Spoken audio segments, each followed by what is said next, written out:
Hello friends, welcome to skill club. आज का video communication की सीरीज़ में हमारा ये नेक्स्ट वीडियो है जिसमें हम बात करेंगे कॉमन मिस्टेक्स जो लोग करते हैं ऑफिस कम्युनिकेशन में। तो ऑफिस में कम्युनिकेशन बहुत इंपॉर्टेंट एस्पेक्ट है। आप अपने सीनियर से, जूनियर से, कलीग से कैसे कम्युनिकेट करते हैं और कैसे उनके साथ रिलेशनशिप बिल्ड करते हैं, ये बहुत फंडामेंटल होता है to your performance in office.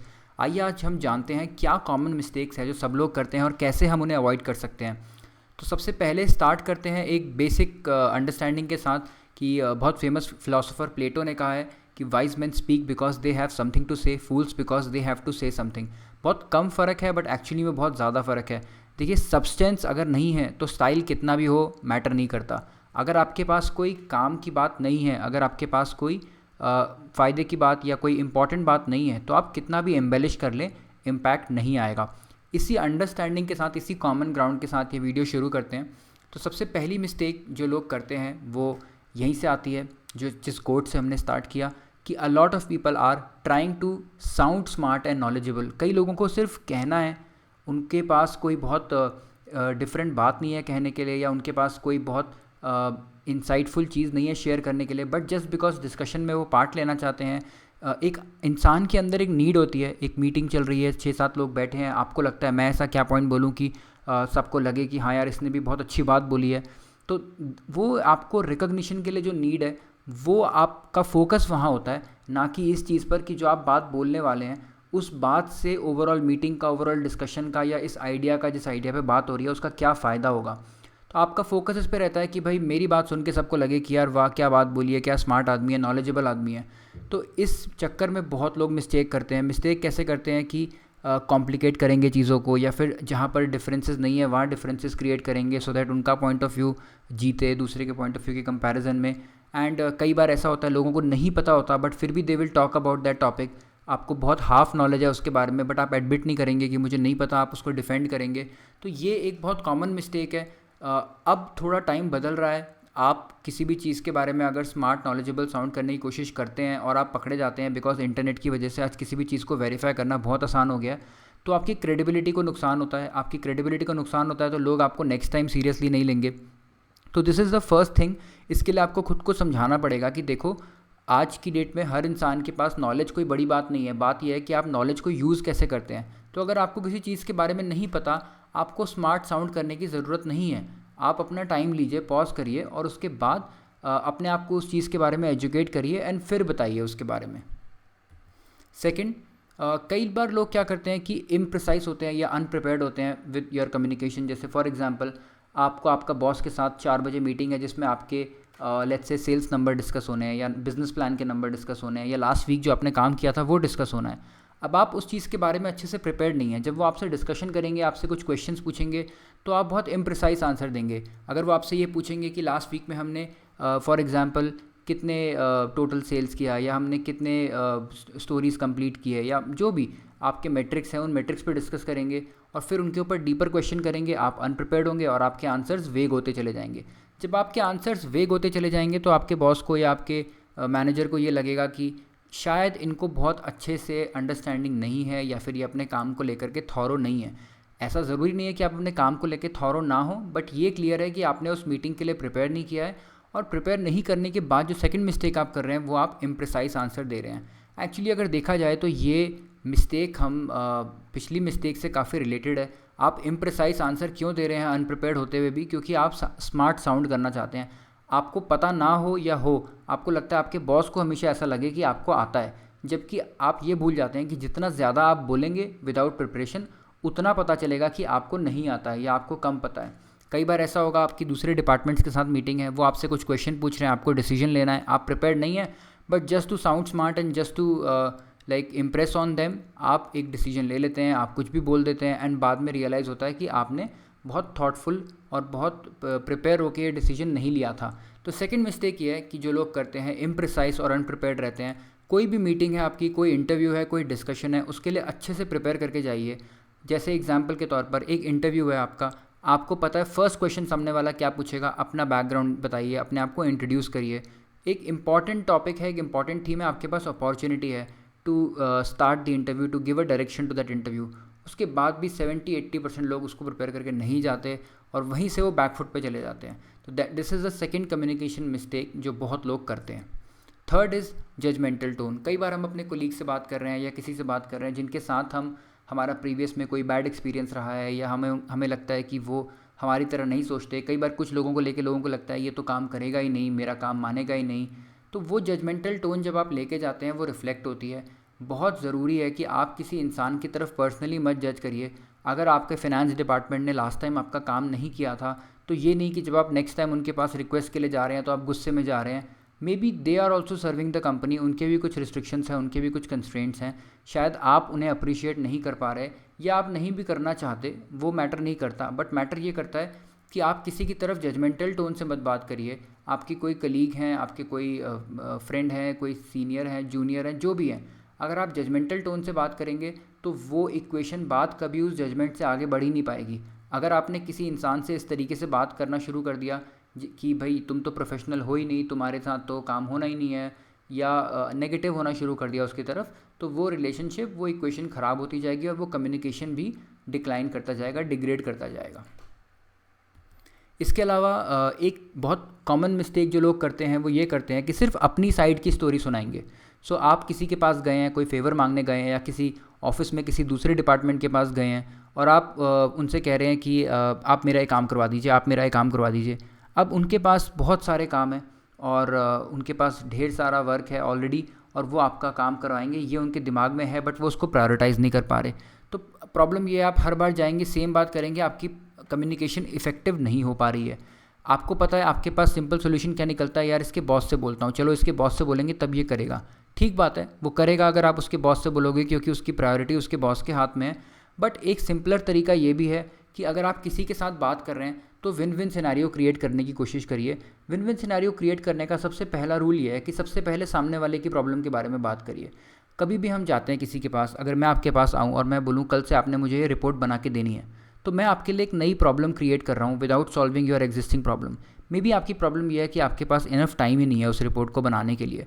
तो पहले मुझे आपसे ये बात करनी चाहिए कि मैं आपका टाइम कहाँ सेव करूँ, एंड देन मैं आपके लिए एक विन विन सिचुएशन क्रिएट करूँगा। अगर मैं आपका मैनेजर हूँ, मैं आपसे बोलूँगा कि देखिए मैं चाहता हूँ कि आप ये रिपोर्ट बनाएं, बट मैं ये भी जानता हूँ कि आपके पास इस टाइम पर टाइम नहीं है, बट आपका ये एक्टिविटी में जो टाइम जा रहा है, इसको अगर हम प्रोसेस को चेंज करें तो हम आपका टाइम सेव कर सकते हैं, और उस टाइम को हम इस रिपोर्ट को बनाने में लगाएंगे ताकि हम अपना काम और इम्प्रूव कर पाएँ। तो ये विन विन सिनेरियो क्रिएट करना, चाहे आप अपने सीनियर से बात करें, जूनियर से बात करें, किसी और डिपार्टमेंट से बात करें, ये विन विन सिनेरियो क्रिएट करना बहुत इंपॉर्टेंट है।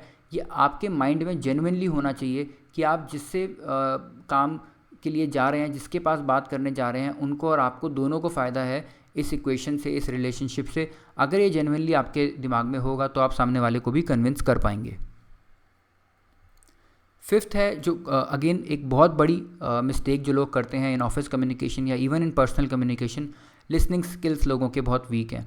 आपका ध्यान कहीं और है, आप कुछ और सोच रहे हो, आप पहले सेंटेंस में उन्होंने कोई ऐसा वर्ड बोला कि आप डिस्ट्रैक्ट हो गए और सिर्फ उसी वर्ड के बारे में सोचने लग गए। मार्केटिंग की डिस्कशन चल रही थी, अचानक से किसी ने बोला कि जैसे नेटफ्लिक्स ने वो मार्केटिंग कैंपेन बनाया है, सडनली आपका दिमाग डिस्ट्रैक्ट हो गया, नेटफ्लिक्स पे क्या आ रहा है, कल मुझे क्या देखना है एंड ऑल दैट। तो ये लिसनिंग स्किल्स ऐसी चीज़ है जो कि अगर आपकी फोकस नहीं रहेगा इस पर कि मुझे एक अच्छा लिसनर बनना है, तब बाकी सारी चीज़ें फेल हैं। आप कितना भी कोशिश कर लें, कितने भी सही ट्रिक्स यूज़ कर लें, आप अच्छे कम्युनिकेटर नहीं बन सकते, क्योंकि जब तक आप सामने वाले की बात सुन नहीं रहे हैं, समझ नहीं रहे हैं, आप ठीक से रिस्पॉन्ड नहीं कर सकते, सामने वाले को कन्विंस नहीं कर सकते।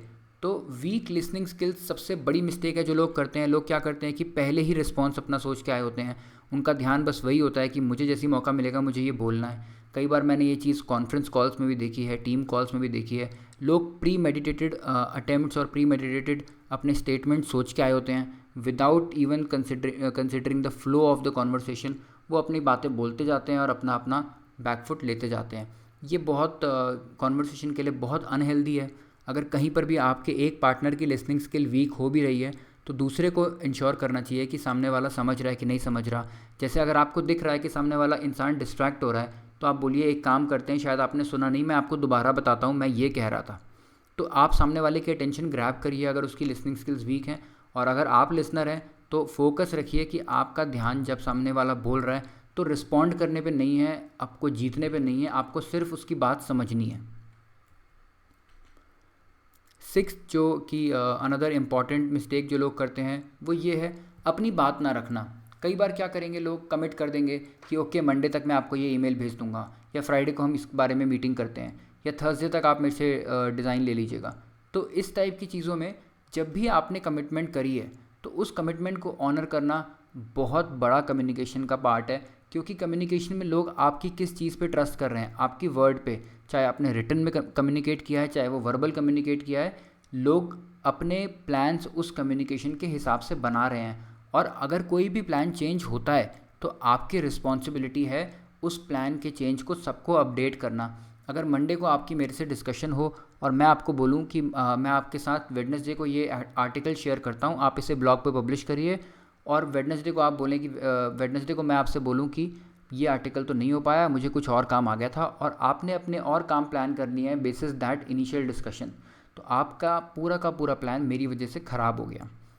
तो ये अगली बार से आप मुझे शायद ट्रस्ट भी ना कर पाएँ, और आप बार बार चेक करें कि भाई मैंने आपको वेडनेसडे का बोला है, वेडनेसडे आप कर रहे हो ना, और जब तक आपको ना मिले मेरे से वो काम आप परेशान रहें।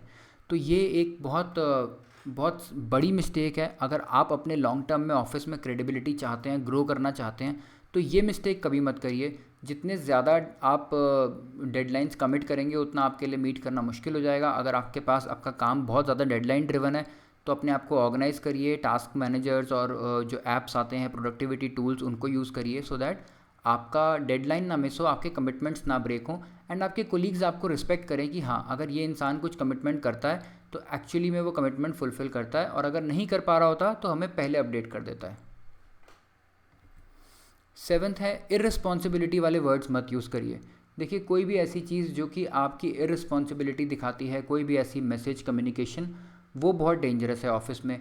अगर आप कोई भी ऐसी मिस्टेक करते हैं जो कि इररिस्पॉन्सिबिलिटी दिखाती है, तो वो आपके लॉन्ग टर्म करियर के लिए बहुत डैमेजिंग हो सकता है। लॉन्ग टर्म क्या, शॉर्ट टर्म, हर तरीके के टाइम फ्रेम में वो आपके लिए डैमेजिंग हो सकता है। इसका एग्जांपल लेते हैं, वर्ड्स ऑफ इररिस्पॉन्सिबिलिटी है क्या। वर्ड्स ऑफ इररिस्पॉन्सिबिलिटी ये हैं कि आपने मुझे कोई काम दिया और आपने मुझे कोई काम दे करके बोला वैभव आपने ये काम फ्राइडे तक ख़त्म करना है, और फ्राइडे तक ख़त्म करने के बाद आप मेरे पास फ्राइडे को आते हैं और पूछते हैं कि उस काम का क्या हुआ, और मैं आपसे कहता हूँ कि मैंने तो अपनी तरफ से कर दिया था, बट 3 दिन से मैंने अपने फ्रेंड को दिया हुआ है, अपने कलीग को दिया हुआ है, उन्होंने मुझे अभी तक रिटर्न नहीं किया, तो मैं उनका रिटर्न करने का वेट कर रहा हूँ।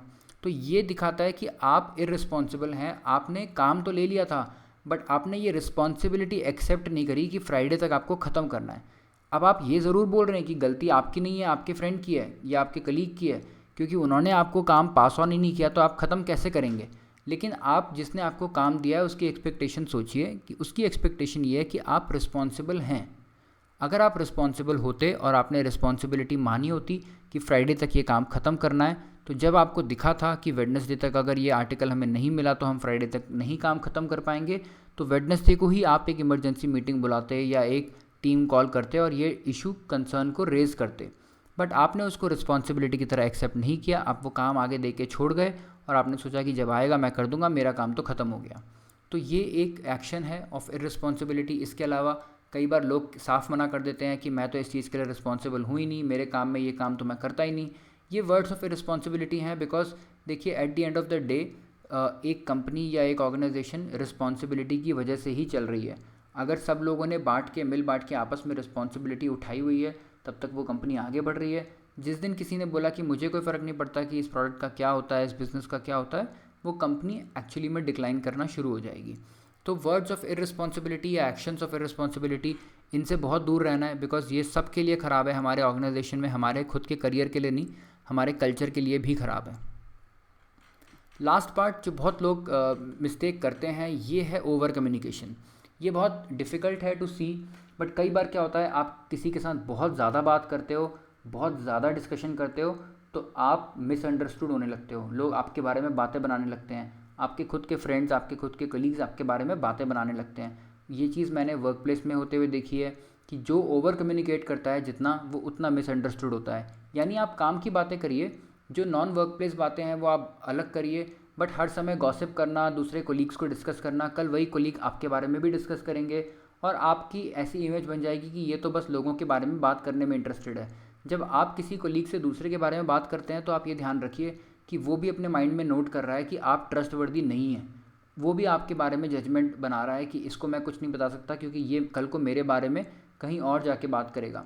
तो वैसे ही अगर आप ओवर कम्युनिकेट करते हैं तो आपकी इमेज, आपकी लॉन्ग टर्म रेपुटेशन और साथ में आपकी प्रोडक्टिविटी तीनों डिक्लाइन होती है।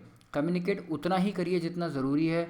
एक्स्ट्रा बोलने से, ज़्यादा बोलने से सबका टाइम ख़राब होगा, आपकी रिस्पेक्ट भी सबके मन में कम होगी और ओवरऑल आपके लिए, लोगों के लिए कम्युनिकेशन एक बर्डन बनता जाएगा। तो आज के लिए इतना ही।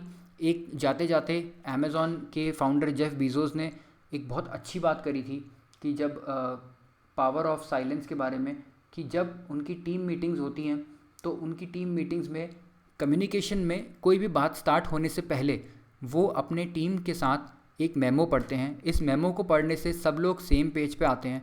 ऐसा नहीं होता कि लोग डिस्कशंस कर रहे हैं अनप्रिपेयर्ड और बिल्कुल लॉस्ट। सब लोग साइलेंटली बैठ के उसको पढ़ते हैं और सब अपनी अंडरस्टैंडिंग डेवलप करते हैं एंड देन डिस्कशन करते हैं। तो ऐसे ही कई बार कम्युनिकेशन में साइलेंस बहुत इंपॉर्टेंट रोल प्ले करता है। कई बार कम्युनिकेशन डायरेक्टली किसी से बात करना ज़रूरी नहीं है। कई बार एक स्टेप पीछे लेकर के समझना कि हो क्या रहा है, मुझे क्या कहना चाहिए, कहने से पहले साइलेंस में रहना थोड़ी देर ज़्यादा ज़रूरी है। इसी के साथ आज का वीडियो ख़त्म करते हैं, फिर नेक्स्ट वीडियो में हम फिर से आएंगे। Thank you.